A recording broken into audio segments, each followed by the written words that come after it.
Okay, this is a recording on where and how to change the fuel pressure switch on a V8 302 truck. This is a 1993 Ford F-150. Okay, what I did is I had to take off the oil filter to get access. This is what I got at Duralast, which is not at AutoZone, which was not the right one.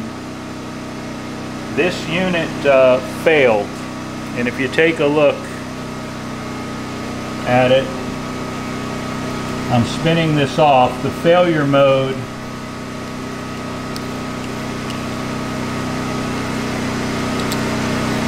okay, basically oil blows past this and basically drained out. The gasket failed.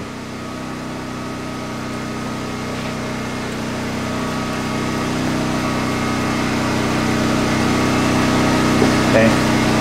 This is the actual OEM switch. I went to my Napa and had them get the right one. It's an SW-2220, and there's another number, E9SZ-9278-A switch, and it says majority of content made in the USA. Interesting, but anyway, this will be the third one I've installed. I've had two fail over the years. The first one that was OEM lasted for over 20 years and then just failed one day, and I had to park it, and I got another one that worked well for a while, but it too failed after many fewer years.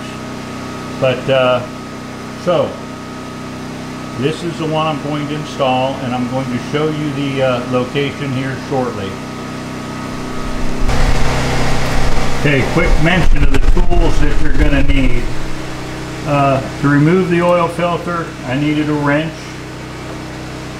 and it's the Ford part FL1A. I need a nut driver to remove the hoses, 5/16.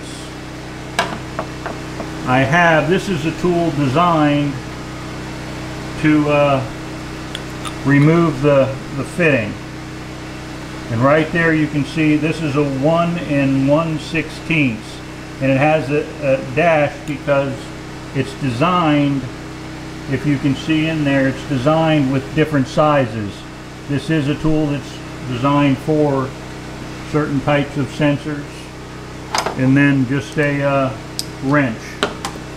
ratchet rather, and extensions. Okay, I'm going to turn this off and remove the hoses and then take a look.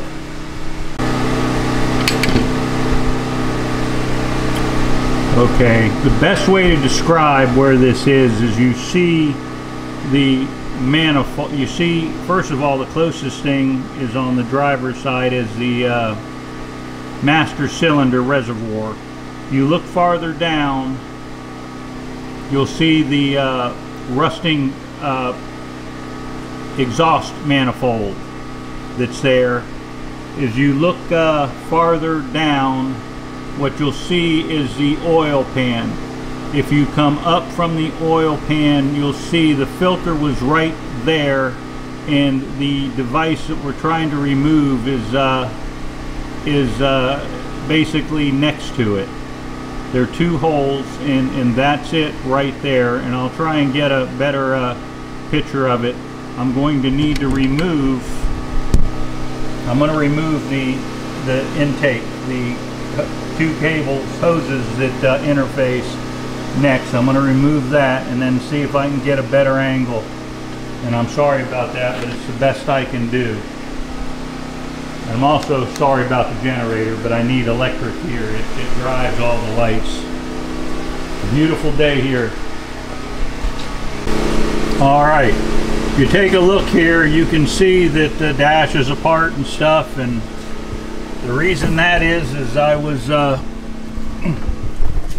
working to fix it. There is something for the mice that chase them away. I don't know how successful it's been, but Let's see, I'm going to start the unit here shortly. That's the oil pressure. Alright, so let me make sure I'm in neutral. Let's get the key.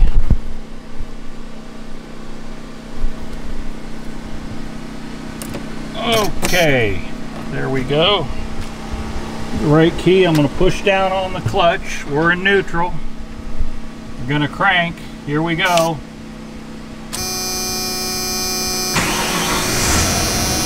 1001, 1002, 1003. Come on, oil pressure. And there she goes. Going right up there in the middle of normal range. One of the failure modes with this is it was losing some of the pressure and the sensitivity. So if it's not in the normal range when you start it, or it loses, that was kind of how it failed. But right now you can see the oil pressure is fine. I was troubleshooting the fuel gauges. I have 2 fuel gauges, and that's on the switch, and I'll show you that in a later video. And that is my 4-wheel drive light, which I need to kick out somehow. But let's see, can you see how many miles I got on there? 114,964. So I'm going to leave it run for a second. The rear end is outside the door, so I shouldn't die of carbon monoxide. Or maybe it's not. Maybe I will.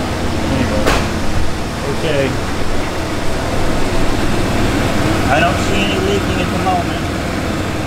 So I'm going to let it run for a bit. And this has been successful. Woohoo! Okay. Thank you.